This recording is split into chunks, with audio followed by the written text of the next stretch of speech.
Bueno, muy buenos días, buenas tardes cuando estén viendo este video. Vamos a presentar en, en este rato un poco le vamos a hacer una introducción a las técnicas conversacionales, ¿sí? Es decir, a aquellos instrumentos que usamos para generar información en la investigación social cualitativa y concretamente vamos a hacer énfasis en una de las técnicas, tal vez la más popular, la más conocida y la más utilizada, que es la entrevista. Nosotros les presentamos a continuación una clasificación de las técnicas, tres grandes grupos. Esta es una posible clasificación de las técnicas. Pueden haber otras planteadas por otros autores. Esta es una que a nosotros nos gusta, nos parece fácil, que presenta tres grupos: las técnicas conversacionales, las técnicas observacionales y el análisis documental. Las técnicas conversacionales son justamente, ¿no? Son aquellos instrumentos, aquellas herramientas de generación de información que están basadas en una conversación, ¿no? Tienen como eje central la conversación. Y acá encontramos a las entrevistas individuales y a las entrevistas grupales, que vamos a ver más adelante, porque como decíamos, esta es la que vamos a desarrollar.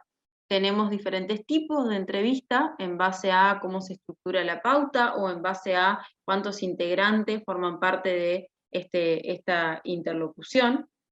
Entonces vamos a encontrar las entrevistas clásicas que todos conocemos y que probablemente ustedes ya hayan desarrollado en alguna actividad académica o en el marco de algún curso, y entrevistas grupales, ¿sí? Y ahí las técnicas más conocidas son los grupos de discusión y los focus group, ¿sí?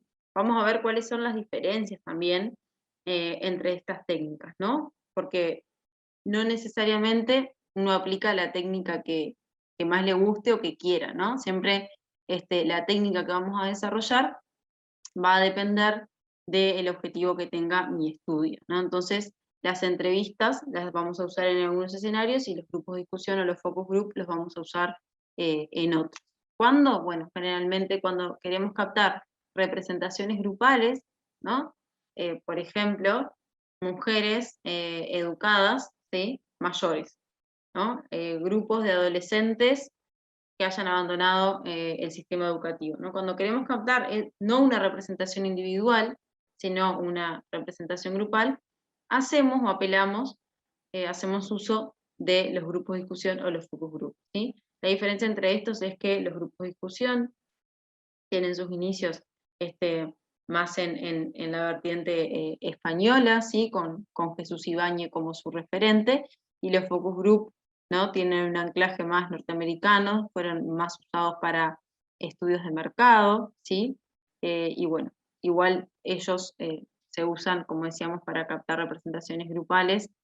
Son técnicas altamente rendidoras cuando se hacen estudios de opinión, ¿sí? Cuando se hacen estudios de marketing. Y otra técnica también, como la técnica Delphi, donde bueno, se recogen eh, versiones de expertos, ¿no? A través de rondas de opinión. Tal vez es una técnica menos conocida y menos utilizada, pero que también es interesante ponerla sobre la mesa. Sobre las entrevistas no me voy a explayar ahora porque lo vamos a ver dentro de un ratito. Las técnicas de observación, justamente ahí ponen el foco, lo central acá, es observar, ¿sí? Y hay tres tipos de observación: observación simple, observación sistemática y la observación participante. Si bien todas tienen como eje central el observar, en algunos casos yo observo simplemente desde lejos y en un momento, ¿no? Y en un escenario concreto, pero después puedo hacer observaciones que sean sistemáticas, ¿no? Las hago cada cierto tiempo, con determinadas pautas.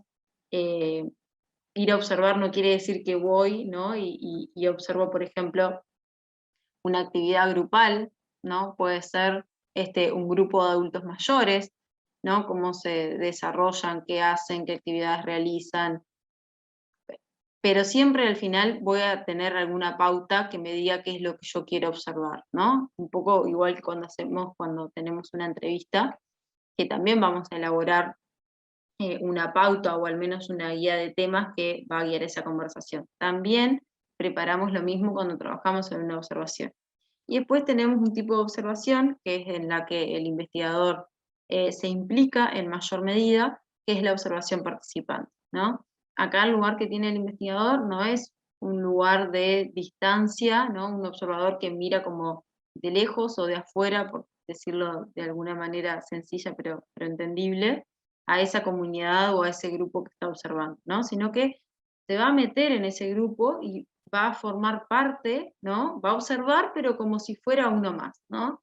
La observación participante es una técnica bastante usada en las etnografías y de alguna manera se trabaja mucho, por tanto, con grupos, con comunidades, ¿no? Si yo quiero estudiar una comunidad indígena y entender cuáles son sus valores, cuáles son sus costumbres, cuáles son sus prácticas, la observación participante va a ser uno de los instrumentos que me va a rendir mucho, por ejemplo, en ese tipo de estudios.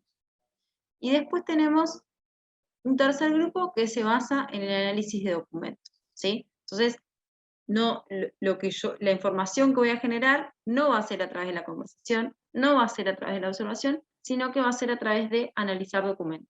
Y cuando decimos documentos, decimos desde tesis, artículos periodísticos, libros, investigaciones previas, ¿sí?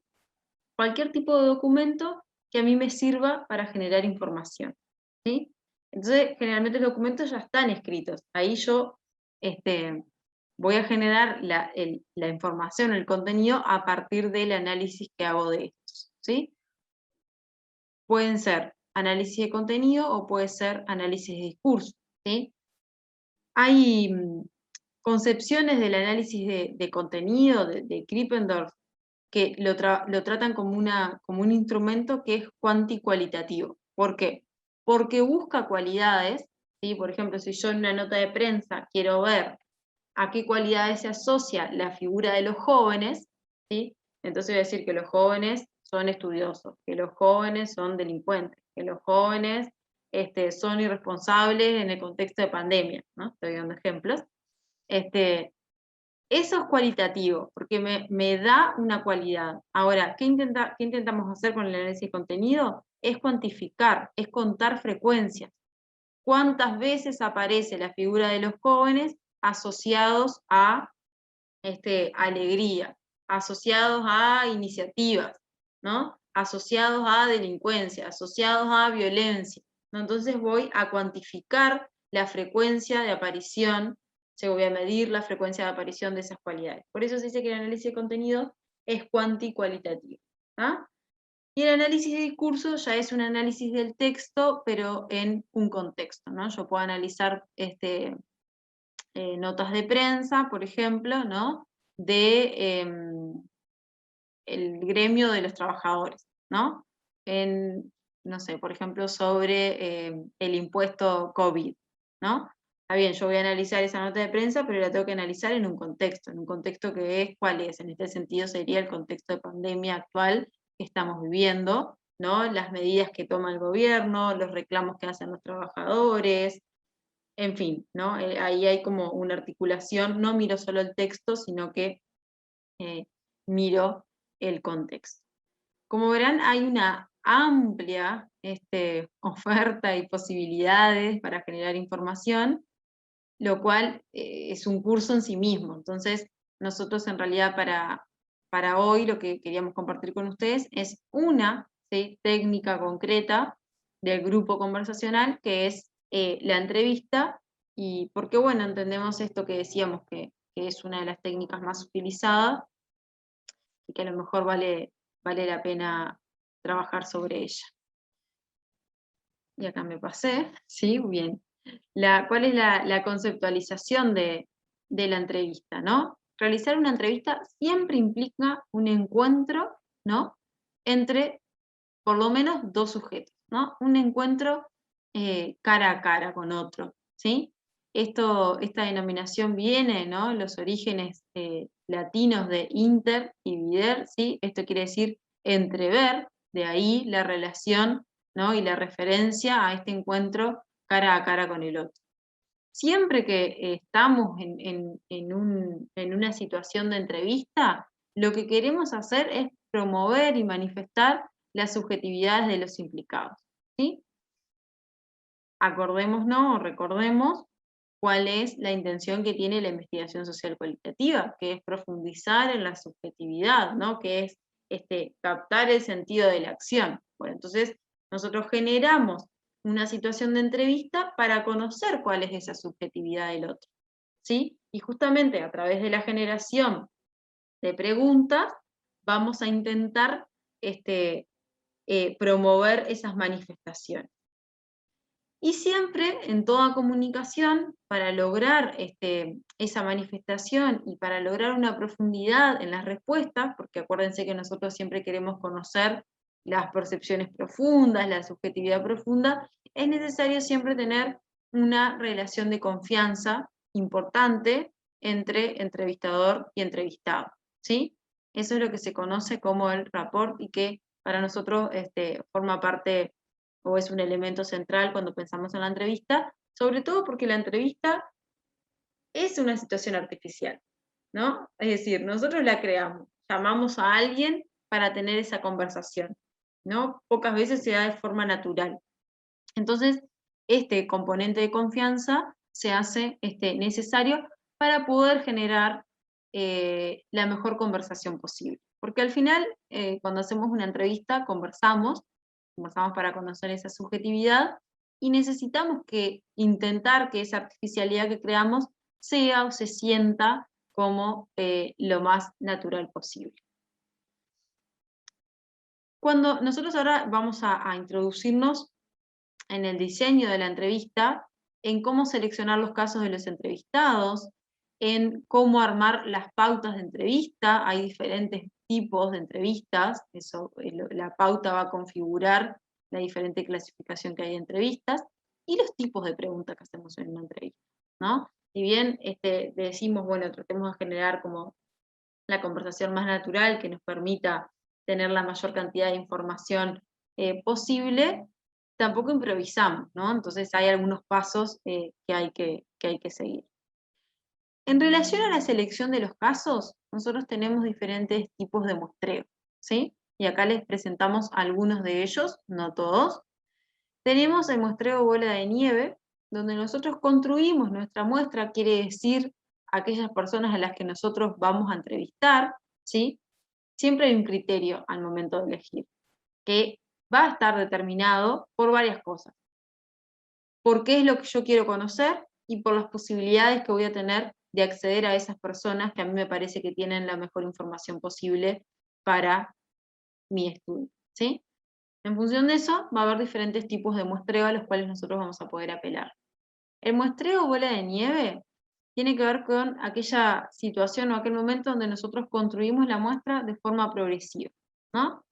Es decir, no tenemos un listado disponible de todas aquellas personas que ocupan el cargo que a nosotros nos interesa o que tienen determinada condición, ¿sí? Entonces, cuando la población no es fácil acceder, nosotros podemos conseguir un caso y preguntarle a ese entrevistado si conoce otro posible candidato, ¿no? Y así vamos generando esa bola de nieve.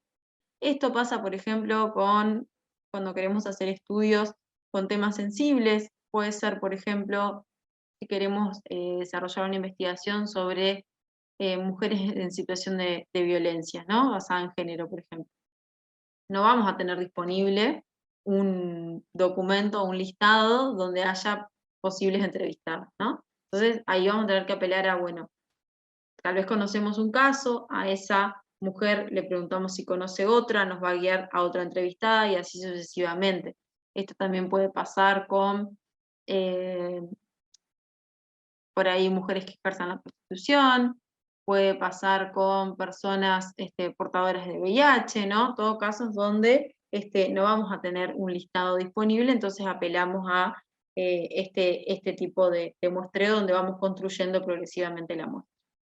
Después hay otro tipo de muestreo que se conoce como naturaleza práctica, ¿no? Entonces, me tengo que acá hacer algunas preguntas. La primera, ¿quién tiene la información relevante? ¿No? quiénes son aquellos actores, aquellos sujetos que me pueden dar la mejor información posible. Imaginemos que estamos trabajando en la evaluación de una política social concreta que atiende primera infancia, por ejemplo. Entonces yo puedo decir, bueno, ¿quiénes tienen esa información relevante?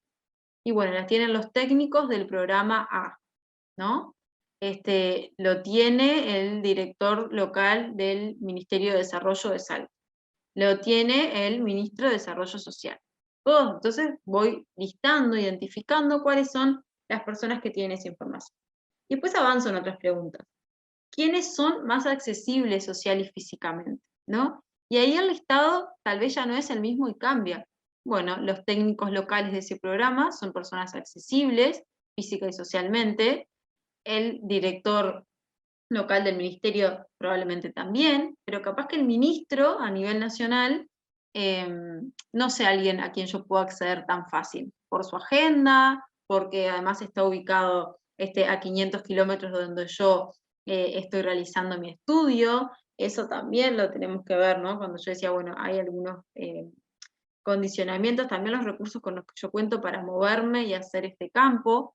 ¿Quiénes están dispuestos a informar? ¿No? Los técnicos están dispuestos a brindarme esa información, sí o no.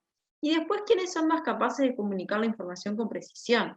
¿No? A veces nosotros en este tipo de estudios que estoy contando como evaluación de políticas sociales, ¿no? Políticas públicas, muchas veces lo primero que pensamos es ir con el director o el coordinador de ese programa, y que está bien, pero a veces también hay otros actores que nos pueden comunicar esa información con más precisión. Por ejemplo, si yo quiero conocer la aplicación, ¿no? La aplicación, el desarrollo local, por ejemplo, de una política.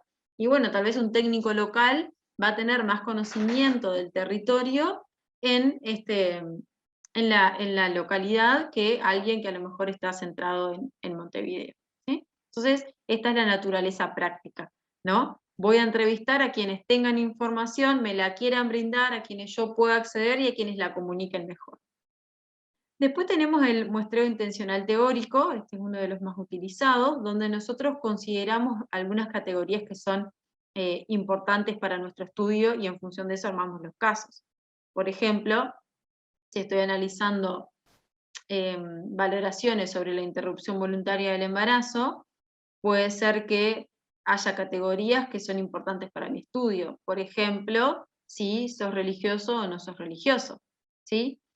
Si sos una mujer que ya tuviste hijos o que no tuviste hijos. Entonces, esas categorías a lo mejor son las dos que yo voy a hacer jugar en mi estudio, ¿no? Y en función de eso voy a entrevistar mujeres religiosas con hijos, mujeres religiosas que no tengan hijos, mujeres no religiosas con hijos, mujeres no religiosas sin hijos, ¿no? Y en función de esas 4 situaciones voy a entrevistar a un grupo de mujeres, ¿no? ¿Por qué? Porque lo que está detrás es la idea, el supuesto de que si esa mujer es religiosa o no, su valoración respecto a la interrupción voluntaria del embarazo va a ser diferente, ¿no? Sería una variable que puede determinar que mujeres religiosas a priori estén en contra de la interrupción voluntaria del embarazo. ¿Ah? Estos 3 nos parece que son como tal vez los muestreos como más utilizados y en función también un poco de los trabajos que vemos de tesis y demás, nos parecía que eran los más relevantes, pero decimos que destacamos de nuevo que hay otros, ¿sí? Y una cuestión que siempre nos preguntamos, ¿no? Y está sobre la mesa es, bueno, pero ¿cuántos entrevistados tengo? ¿A cuántas personas tengo que entrevistar? Y ahí el criterio siempre, para cualquier tipo de estudio, tiene que ver con algo que se conoce como criterio de saturación teórica. ¿Qué quiere decir esto? Que el número me lo va a determinar en aquel momento en el que la información se empieza a repetir, ¿no? Entonces, por ejemplo, en la tesis de grado, yo me propongo hacer en principio 15 entrevistas. Pero resulta que voy haciendo la entrevista número 15 y veo que sigue apareciendo información nueva. Entonces ahí no voy a poder parar en la número 15. Debería hacer algunas entrevistas más hasta que vea que la información se empieza a repetir, ¿no? O a veces me propongo hacer 15, pero me doy cuenta que ya en la 13 la información se repite, en la 14 la información se repite, bueno, no es necesario hacer 20 entrevistas más, ¿no? Si en realidad la información ya está saturada, ¿sí? Y ese es el criterio que me va a delimitar el número de entrevistas a realizar, ¿no? Recordemos que no tenemos pretensiones de generalización, ¿no? Este tipo de muestreos no son representativos, ¿no? Entonces, solo la información que generemos se limita al caso que nosotros estemos estudiando en ese contexto, ¿sí? Y la cantidad de entrevistas a realizar está dado entonces por este criterio que mencionábamos de saturación teórica. Bien, la entrevista tiene un proceso, ¿sí? No arranca, porque nosotros realmente cuando pensamos en la entrevista ya no, nos imaginamos la situación de entrevista, ¿no? Sentado frente a otra persona, teniendo esa conversación. Y en realidad hay una etapa previa a esa, ¿sí? Que sí o sí tenemos que realizarla. ¿No? Que nosotros conocemos como contactación y localización, ¿no? Que es esto del pacto de la entrevista, ¿sí? Nosotros tenemos necesariamente que, previo a realizar la entrevista, contactar a mi entrevistado, ¿no? Yo ubico a el director del programa H que yo estoy entrevistando, ¿sí? Lo llamo y acordamos, ¿sí? Tener una entrevista en un día y un horario determinado. Le voy a, en ese pacto le voy a plantear que todo lo que él me diga, ¿sí? Se va a mantener en reserva, ¿sí?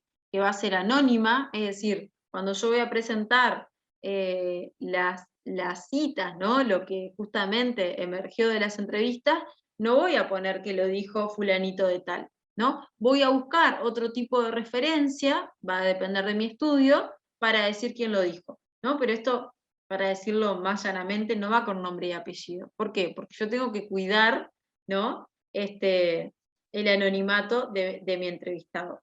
Y también en este pacto planteamos que el uso que vamos a hacer de la información es con fines científicos, ¿no? O va a ser para aprobar el curso de diseño cualitativo de investigación, es para la tesis de grado, es para la tesis de doctorado, es para el estudio X, ¿no? Pero que no lo voy a usar para otra cosa, ¿no? Yo genero esta información y la uso para eso, no la uso para una campaña política o para otra situación, ¿sí?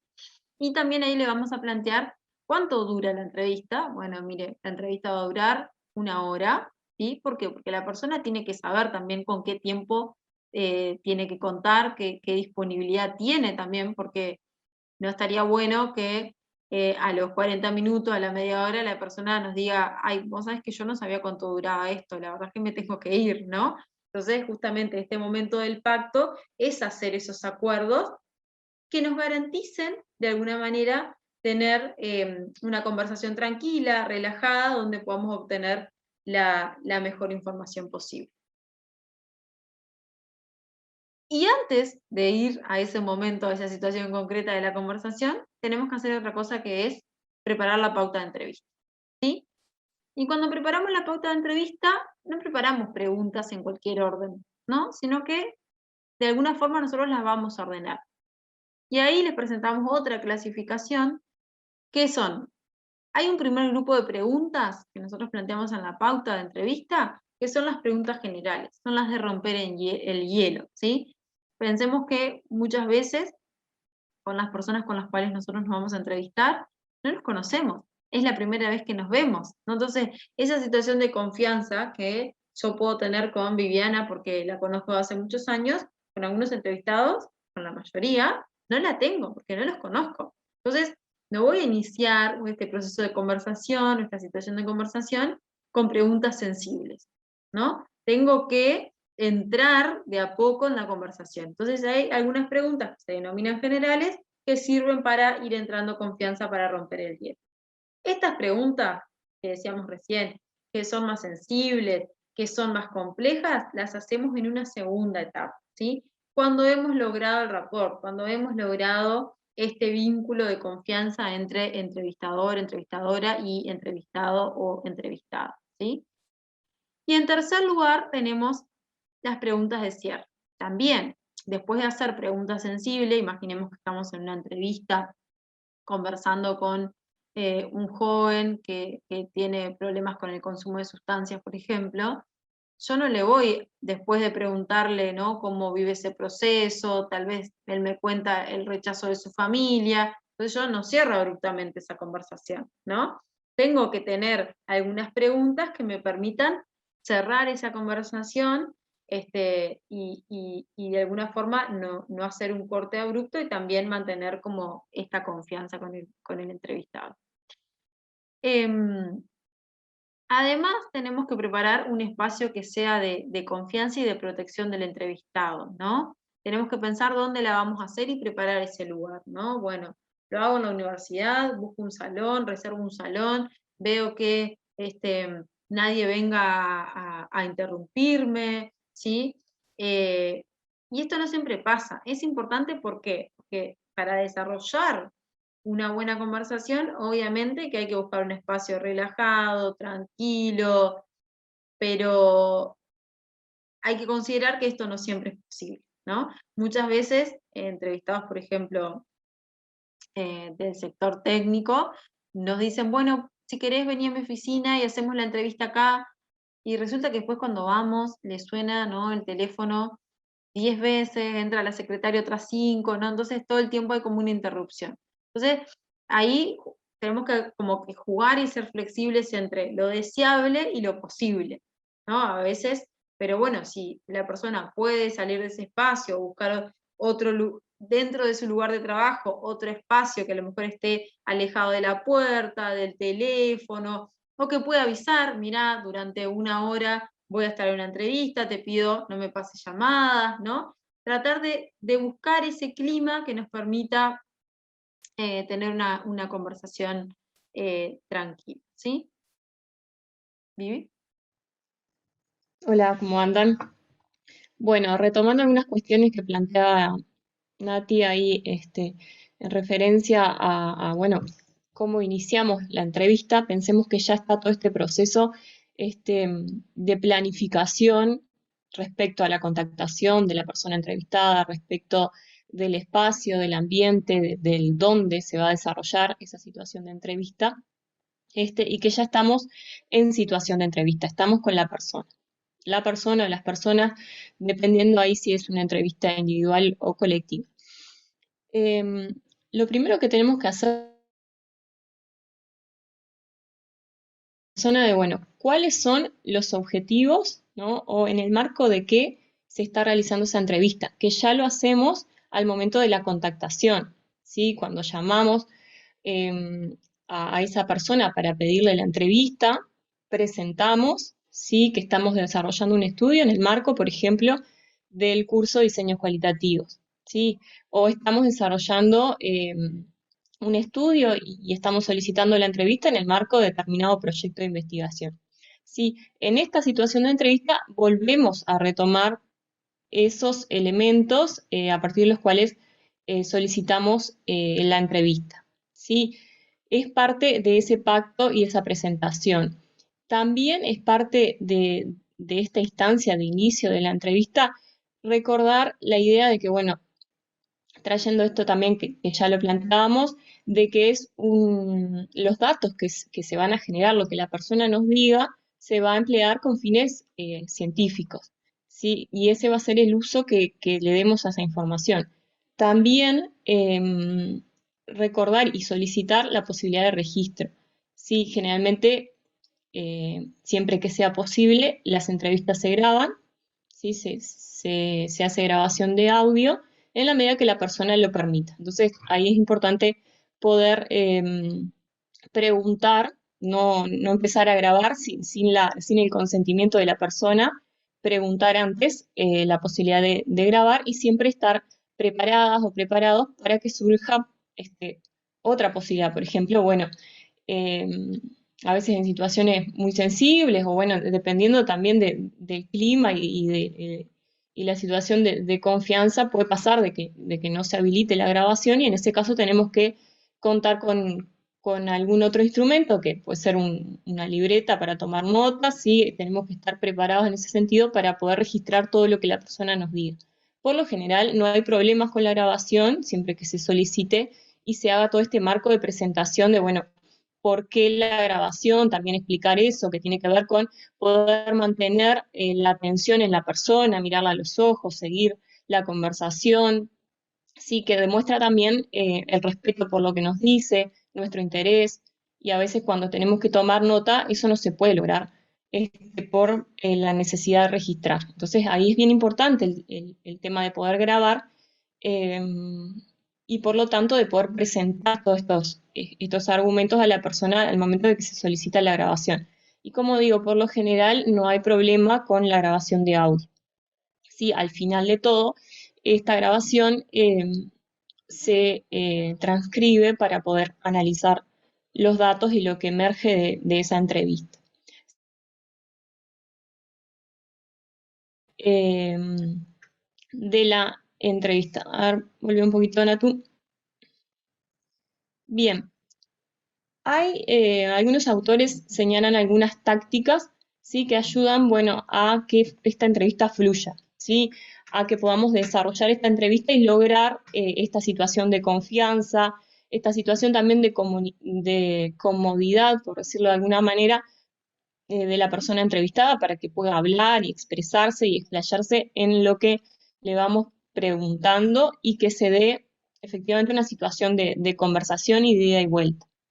Sí, ahí hay unas cuestiones. Se plantean algunas sugerencias por omisión o por acción. Y en este sentido se plantea, bueno, ser pacientes, sino no mostrarle a la persona que estamos entrevistando que estamos ansiosos, que estamos apurados o apuradas a que conteste, a que la entrevista finalice, ¿sí? Respetar los silencios.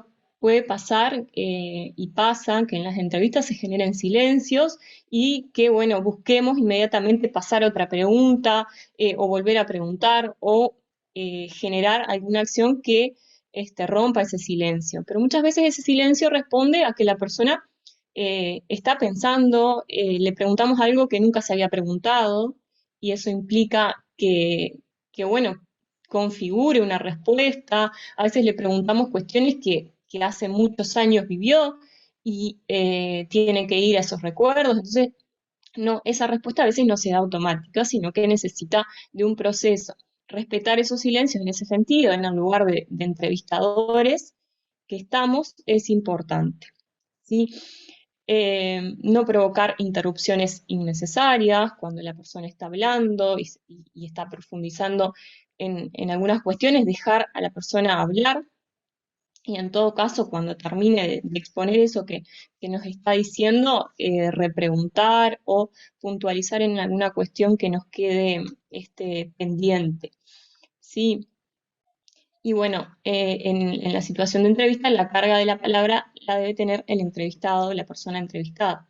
¿Por qué? Bueno, porque la idea es justamente recoger esos significados, esas experiencias, esas vivencias, y la persona es el protagonista de esa situación, de esa historia. Sí, en nuestro lugar de entrevistadores, lo que hacemos es conducir esa entrevista en función de algunas preguntas o de alguna estructuración, depende ahí el grado de estructuración de la pauta de entrevista, pero la idea es, bueno, ir generando algunas preguntas que orienten, que encaminen, dice la persona entrevistada. Otra de las cuestiones que se señalan es, bueno, dentro de las tácticas es, bueno, algunas cuestiones por acción, por ejemplo, el mostrar interés genuino, dar cuenta de que lo que nos dice nos interesa, ¿sí? Y demostrar con gestos ese interés, esto que decía, mirar en los ojos, seguir la conversación, ¿sí? No hacer preguntas que quizás ya quedaron contestadas. Si bien nosotros vamos con una pauta, como decía, con menor o mayor estructuración, la idea es que la persona nos va a contar, sí, orientada por ese orden de preguntas, pero muchas veces nos pasa que tenemos preguntas que dentro de la pauta están más al final y la persona en las primeras preguntas ya no nos contesta eso que queríamos saber, porque claramente no hay un orden en lo que nos dice la persona ligado a lo que nosotros traemos previamente. La persona habla y nos cuenta sus experiencias, sus sentires, ¿sí? Los significados que da a determinadas situaciones de su vida, ¿sí? En el orden que siente y que en ese momento surge. ¿No? Entonces a veces podemos cometer ese error de volver a preguntar algo que ya quedó contestado. Y eso no demuestra que estamos siguiendo y que nos interesa lo que nos cuenta la persona. Porque si ya quedó contestado y lo volvemos a preguntar es porque ahí algo pasó en medio de la conversación que, bueno, que no permitió que no, nos quedara claro que, bueno, esa respuesta ya está dada. Sí puede pasar que profundicemos y que, bueno, eso no estaría mal. Decir, bueno, me comentaste sobre esta experiencia, podés profundizar en estos aspectos. Eso es distinto a volver a preguntar lo mismo. ¿Sí? Y bueno, y demostrar esto de aprecio por cada respuesta, dar cuenta de que la respuesta nos interesa, por eso estamos en esa situación de entrevista. Y eso contribuye sin dudas a lograr el rapport, ¿sí? Que se construye antes de la situación de entrevista, desde la contactación, y que se mantiene, y es la idea que se mantenga a lo largo de toda la entrevista y posterior a la entrevista, porque la idea también es cerrar esa entrevista en un clima agradable, en un clima de confianza y que se mantenga durante todo su desarrollo. Incluso después, porque está dada la posibilidad de que tengamos que volver a generar esa entrevista para profundizar en otros aspectos y volver a contactar a la persona. ¿Sí? Ahí, Natu. Bien. Después que fluye es necesario hacer un cierre. ¿Sí? Este cierre no se hace abruptamente, como comentaba Natu hace un ratito, ¿sí? Sino que, bueno, hay un conjunto de preguntas, que son las preguntas de cierre, que ayudan a bajar el nivel de tensión o bajar el nivel de complejidad o sensibilidad en el que transcurre la entrevista, de acuerdo a este orden, en función de los diferentes tipos de preguntas, y conviene siempre al final preguntar a los invitados si tiene algo para agregar, ¿sí? Algo que no hayamos preguntado,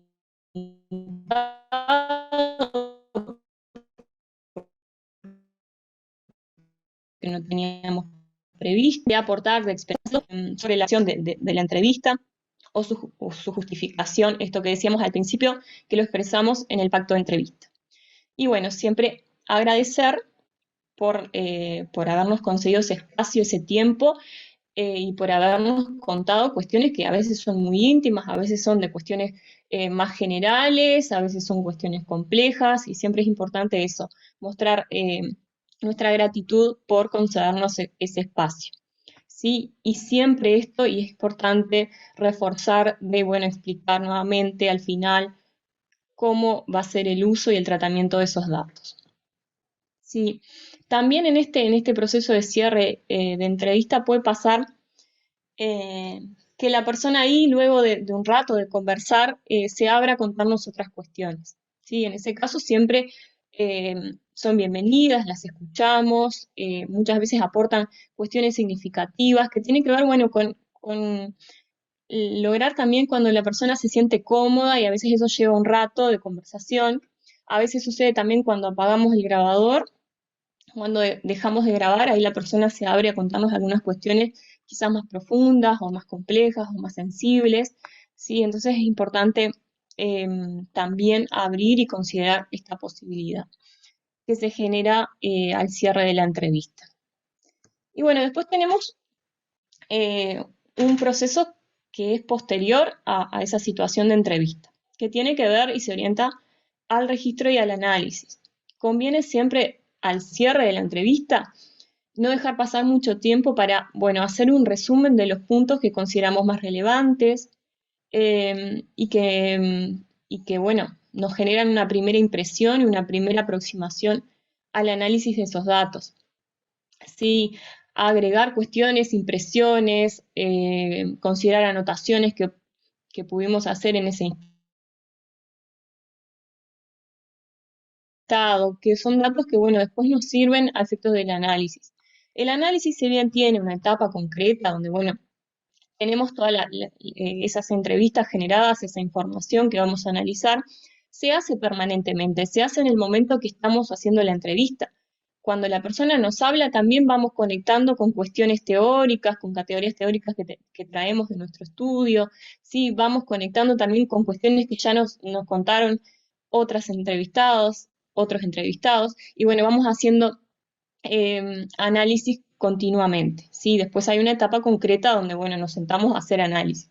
Pero esto va fluyendo permanentemente y, bueno, en ese sentido es que aporta esto de hacer un resumen después de la entrevista de los puntos que consideramos relevantes y, bueno, ir generando algunas impresiones y primeras aproximaciones al análisis. Bien, ahí, si querés, Natu, la siguiente. Bueno, algo ya del orden de las diferentes preguntas conversábamos. No hacemos no generamos esa pauta de entrevista de manera arbitraria o vamos sin ninguna guía previa a la situación de entrevista o preguntamos lo que en el momento nos parece, sino que hay un proceso previo de armado de la pauta con menor o mayor estructuración, donde respetamos un orden. ¿Por qué respetamos este orden? Bueno, toda conversación no se desarrolla en una situación de entrevista desde temas o partiendo de temas muy complejos. A veces sí, dependiendo de, bueno, el conocimiento que tengamos de la persona, también la impronta de la persona para hablar, para contarnos. Puede pasar que ya en las primeras preguntas emerjan cuestiones muy complejas, muy sensibles, pero por lo general siempre se da un proceso gradual donde en principio a través de la pauta preguntamos cuestiones más generales, más fáciles de contestar para la persona. Por ejemplo, pensemos en, bueno, ¿cuántos años hace que trabajás en esta organización? ¿Cuál es tu rol en esta organización? Cuestiones que la persona de manera sencilla y sin mucha complejidad nos puede ir contestando y que permiten de a poco ir construyendo esta situación de entrevista y esta conversación. Después sí, que logramos cierto intercambio, que vamos generando cierto nivel de confianza, podemos pasar a preguntas más complejas, ¿sí? Y a preguntas sensibles. Preguntas complejas en el sentido, bueno, de la complejidad en la elaboración de la respuesta para la persona, así como también preguntas que pueden ir a sentimientos muy profundos, a situaciones a veces de sufrimiento en la trayectoria de la persona, o situaciones que le pedimos nos cuente que, bueno, fueron vividas desde mucha complejidad para la persona entrevistada. Entonces, bueno, es importante que estas preguntas no se pregunten al principio, ¿sí? Tampoco al final. Por eso agregamos preguntas de cierre. La idea es que, bueno, de a poco vayamos logrando bajar ese nivel de sensibilidad, de tensión, ¿sí? De modo de encaminarnos a cerrar de la manera más amena posible esa entrevista y que no quede un corte abrupto en esa charla, en esa conversación. Por eso ahí en las preguntas de cierre preguntamos nuevamente cuestiones de menor complejidad, ¿sí? A veces preguntamos cuestiones de proyecciones a futuro o cosas que saquen a la persona de esas preguntas complejas y sensibles que se presentan en el medio de la pauta o de la entrevista. ¿Sí? Y después tenemos diferentes tipos de preguntas para realizar. No quiere decir esto que en una pauta de entrevista, en una situación de entrevista, hagamos todas o desarrollemos estos tipos de entrevista. A veces tomamos alguno, a veces tomamos varias del mismo tipo, pero ayudan a pensar, bueno, qué preguntamos y qué nos interesa conocer. Entonces ahí podemos hablar de preguntas generales, preguntas para ejemplificar, preguntas de contraste, preguntas de opinión, de expresión de sentimientos, de conocimientos, y preguntas sensibles y pueden haber otros tipos. ¿Sí? Ahí, por ejemplo, las generales, como les decía, tienen que ver con preguntas que son más fáciles de contestar, que se incluyen al principio de la pauta. Hay preguntas también de opinión respecto a, bueno, conocer cuestiones que nos interesan, de cómo piensa o qué opina la persona en relación a determinado fenómeno, de expresión de sentimientos, cómo te sentís en determinada situación, cómo se aborda en esta organización la educación sexual y reproductiva, o podrías decirme cómo se organiza determinado programa, que van a, bueno, a poder indagar en el conocimiento que la persona tiene respecto de lo que nos interesa estudiar. Y pueden haber otras, poniendo, por ejemplo, en contraste dos situaciones. También hay preguntas de antecedentes que recuperan cuestiones del pasado que la persona puede conocer o haber vivido, ¿sí? O preguntas que también consideramos o le llamamos de simulación. Si te pasara o si fueras en esta organización el jefe, bueno, ¿cómo presentarías o qué propuesta de trabajo harías? ¿Sí? Pensando en que la persona, por ejemplo, es empleada de esa organización, ¿no? Y la ponemos en lugar de, bueno, sos el jefe. Bueno, ¿cómo organizarías la dinámica de trabajo? Entonces, ponemos a la persona en una situación que que no ha vivido, pero que seguramente tiene cosas para decirnos y que puede dar lugar a que emerjan otras propuestas, que emerja también cómo la persona piensa la dinámica laboral, la dinámica de su trabajo, cómo le gustaría. Entonces hay diferentes formas de presentar esas preguntas y bueno, eh, son útiles para que emerjan determinados aspectos y nos ayudan a generar la pauta. ¿Sí? Natu, ahí si quieres pasar al siguiente. Después tenemos algunos criterios para evaluar la entrevista y también para poder configurar o cambios o ajustes en las siguientes entrevistas que realicemos. ¿Tá? Algunas vinculadas al contexto inmediato de la entrevista, que refieren al ambiente, por ejemplo, bueno, si el ambiente, si el espacio donde se desarrolló fue propicio o no, si hubo mucha circulación de personas, si esto no, sonaban los teléfonos permanentemente, si fue el lugar más adecuado para realizar esa entrevista. A veces sucede que no hay otra posibilidad y la hacemos igual a la entrevista porque lo más importante es lograr esa conversación. Sí, a veces es más difícil, a veces es menos difícil. Otros vinculados al funcionamiento de la pauta. Otras preguntas, si hay cuestiones que emergieron que no consideramos si son centrales o son muy importantes para nuestro estudio, entonces las incorporamos en las siguientes entrevistas. También vinculado al entrevistado, hay personas que hablan más, hay personas que hablan menos, que profundizan en las respuestas, hay personas que nos dan respuestas más concretas, y eso también importa a la hora de, bueno, pensar cómo hacemos las preguntas, qué preguntamos, las palabras que usamos, que también dan cuenta de, bueno, el respeto que tenemos por el otro, ¿no? Pensemos en que no todas las personas manejan el mismo lenguaje, o a veces por estar, en este caso, por ejemplo, en ámbitos académicos, ¿no? Estamos en el marco de un curso y trabajamos con determinados conceptos o determinadas palabras que son propias de la carrera que cursamos, del ambiente, ¿no? Académico en el que nos movemos.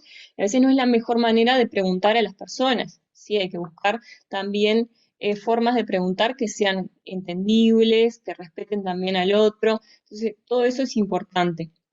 Sí, a veces hacemos preguntas que no se entienden, pero porque las hacemos en el marco de un lenguaje académico que manejamos por ¿no? los sectores que nos movemos, y que no es el lenguaje o no son las palabras que manejan las personas entrevistadas en su vida cotidiana. Y eso puede generar situaciones de tensión o situaciones de incomodidad para la persona, y que la pauta tampoco fluya. Entonces, son cuestiones a considerar también, vinculadas también al entrevistador, a nosotros, ¿no? Y nosotras como entrevistadores, posibles influencias en cómo preguntamos, en las respuestas que nos dan, ¿sí? Y eso es importante de reflexionarlo, ¿sí? De darnos un espacio también para pensar, bueno, ¿qué me generó esta respuesta? ¿Cómo lo pregunté? ¿Cómo conduje también este diálogo en el marco de mi rol también de orientadora, ¿sí? De de la conversación. Bueno, vinculados a tanto entrevistador como entrevistado, o persona entrevistada, si se logró esta situación de confianza que buscamos, cómo se trataron los temas, ¿sí? Si se logró también profundizar en los diferentes aspectos que nos interesaban o quedaron cuestiones sin abordar, y vinculadas también al registro, si funcionó la grabación. A veces nos pasa que, no sé, llegamos el celular y nos quedamos sin carga, y la entrevista, la grabación se corta a la mitad de la entrevista y perdemos esa información. Entonces hay cuestiones que hacen a lo logístico, que también es importante tener en cuenta. Si no pude grabar, bueno, tenía una libreta donde anotar. Eh, pero al momento de la entrevista pueden ayudarnos a que se concrete de la mejor manera o que no. Bueno, esas son cuestiones como para poder evaluar cómo funciona y, bueno, seguir mejorando esa pauta, ¿sí? Si las preguntas nos permitieron profundizar, o si las preguntas tendrían que formularse de otra manera, ¿sí? Y eso, bueno, por las características de flexibilidad de la investigación cualitativa se pueden ajustar. Bien, Bien. bueno, creo que Por ahí acá. llegamos al final. Por acá entonces cerraríamos esta instancia de entrevista. La idea era un poco compartir algunos elementos para que nos ayuden bueno, desarrollar y tener algunas herramientas al momento de desarrollar esta técnica, que no es la única. Como presentaba Nato al principio, tenemos diferentes opciones, pero que van a estar también en relación con lo que nos interesa generar. Es decir, que no elegimos una técnica porque sí, sino hay un conjunto de decisiones metodológicas que nos permiten optar por una técnica, optar por otra, o combinar técnicas, que también es posible. Tal ¿Sí? cual. Dejarles también, ¿no? Como estas orientaciones al momento de hacer la entrevista para que puedan ensayar, para que puedan practicar, para que puedan también revisar sus prácticas o experiencias previas que hayan tenido también, ¿no? Para hacer un poco este ejercicio de decir, bueno, cómo fue esta entrevista, cómo estuvo el desarrollo, ¿no? Esto que planteaba Vivi al final, para también ver qué calidad o qué tipo de información logramos construir, ¿no? Con el entrevistado o la entrevistada en ese encuentro. Bueno, esto por acá, los alentamos, si les interesa el tema, también a poder cursar alguna otra asignatura vinculado a la profundidad, ¿no? Del estudio de las técnicas de investigación social cualitativa. Así que bueno, nos despedimos y un abrazo a todos. Bueno, un abrazo y seguimos en contacto.